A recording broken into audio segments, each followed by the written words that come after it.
Doctor Naresh Puri महाराज से कि उस बातचीत के लिए भी शुक्रिया।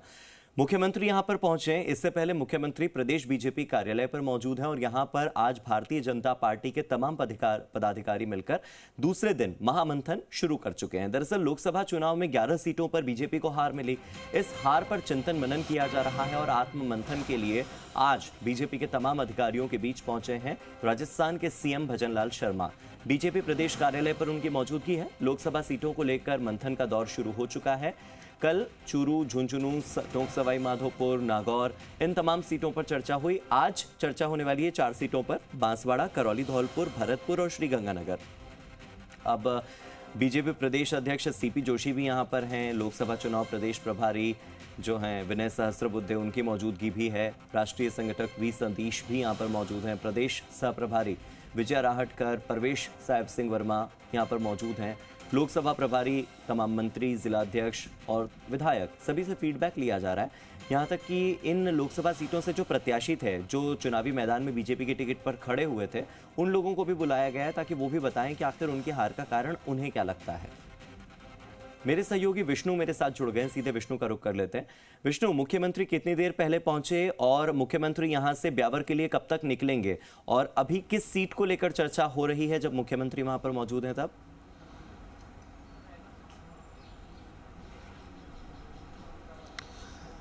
अभी 4 सीटों की समीक्षा होनी है। उसमें सबसे पहले भरतपुर सीट लोकसभा सीट है, वहाँ जो हार मिली है उसको लेकर यहाँ पर चर्चा मंथन किया जा रहा है। मुख्यमंत्री भजनलाल शर्मा करीब आधा घंटे पहले यहाँ पर पहुँचे हैं और अब इस जो भरतपुर सीट है उसका चिंतन मनन किया चल रहा है कि क्यों आखिरकार ये सीट हारी। बीजेपी क्योंकि लगातार पिछले 2 चुनाव में 25 से 25 सीटें जीती थी और इस बार भरतपुर में करारी हार हुई है, तो उसके पीछे आखिर कारण क्या है। तमाम जो प्रदेश पदाधिकारी हैं वो मौजूद है। चुनाव में लगातार जिनको जिम्मेदारियां थी यहाँ पर, वो यहाँ इस समय इस मंथन में शामिल हैं। अब मुख्यमंत्री यहाँ से 11 बजे जाने का प्रस्तावित था ब्यावर में, जहाँ सामूहिक विवाह समारोह में शामिल होना था, लेकिन अभी 11:15 बजे और जो वो मंथन में चल रहे हैं। जो ही भरतपुर सीट का मंथन पूरा होगा उसके बाद मुख्यमंत्री यहाँ से रवाना होंगे। मुख्यमंत्री के साथ यहाँ पर डिप्टी सीएम प्रेमचंद बैरवा भी मौजूद हैं अंदर, और अब चर्चा मंथन चल रहा है लगातार। हर एक छोटा सा कारण हो उस पर भी मंथन किया जा रहा है। आज 4 सीटों का होना है। भरतपुर के अलावा बात की जाए तो गंगानगर और इसके अलावा धौलपुर, करौली और माफ़ कीजिए, इसके अलावा 4 बांसवाड़ा सीट पर भी यहाँ पर चिंतन मनन किया जाएगा कि आखिरकार इन सीटों पर हार क्यों हुई, क्योंकि कहीं ना कहीं एक बड़ी हार है। बीजेपी के लिए झटका भी बड़ा था, क्योंकि 2 बार से 25 लगभग जो सीट है वो लगातार जीतते आ रहे थे और इस बार मिशन 25 का लक्ष्य लेके उतरे थे, लेकिन 14 ही सीटों पर जीत पाए।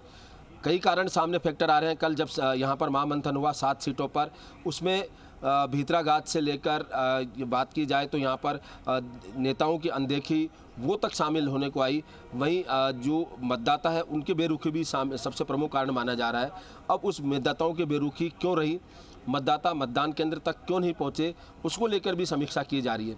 क्योंकि सबसे बड़ा कारण यही है कि जब मतदान बढ़ता है तो बीजेपी को फ़ायदा होता है, लेकिन इस बार मतदान काफ़ी कम रहा, करीब 7% तक मतदान में गिरावट आई। तो ऐसे में उसी समय चिंता का विषय था। हालांकि बीजेपी नेता मन बहलाने के लिए कह रहे थे कि नहीं 25 से 25 जीतेंगे, मतदान कम हुआ, गर्मी है, कई कारण उन्होंने गिनाए, लेकिन जो मतदाताओं की बेरुखी है वो भी इस बीजेपी को हार के इस मंथन में शामिल की जाएगी। जैसा कि आपने बताया कि यहाँ मंथन लगातार जारी है। कल भी करीब 9 घंटे यहाँ पर मुख्यमंत्री भजनलाल शर्मा खुद भी मौजूद हैं। मुख्यमंत्री का तो गृह जिला है भरतपुर की अगर मैं बात करूं, भरतपुर में विधानसभा का चुनाव भी अगर आप देखें, पूरे संभाग की अगर मैं बात करूं, बीजेपी का परफॉर्मेंस उतना खास नहीं रहा था विधानसभा चुनाव में। लोकसभा चुनाव में भी परफॉर्मेंस उतना खास नहीं रहा और भरतपुर की हार थोड़ी सी चौंकाने वाली हार भी थी।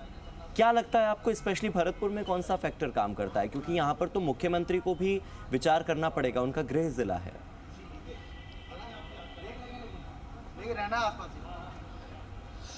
बिल्कुल हार्दिक, भरतपुर मुख्यमंत्री का गृह जिला है, लेकिन विधानसभा क्षेत्र उनका सांगानेर है, यानी जयपुर था। जयपुर में वहाँ बढ़त हुई है।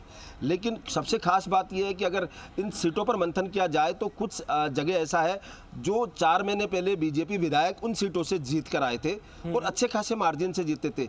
और यहाँ अगर उसका देखा भी जाए प्रतिशत, तो वो जीतने के बावजूद लोकसभा चुनाव में वहाँ उन जो विधानसभा क्षेत्र है जहाँ से बीजेपी प्रत्याशी जीते थे वहाँ भी पार्टी पिछड़ी है। तो ऐसे में कहीं ना कहीं ये नाराजगी थी, किसके प्रति नाराजगी थी? सरकार के प्रति नाराजगी थी, विधायक के प्रति नाराजगी थी, या फिर संगठन जो प्रत्याशी खड़ा किया गया था उसके प्रति नाराजगी थी?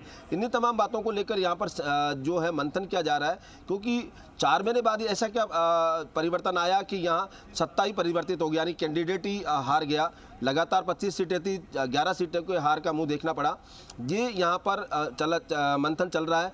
हालांकि जो पार्टी नेता हैं वो कुछ भी बोलने से बचते हैं, लेकिन ये बड़ा सत्य है कि पार्टी की हार हुई है, बड़ी हार हुई है, और इसको लेकर नेतृत्व ने भी गंभीर रूप से माना है।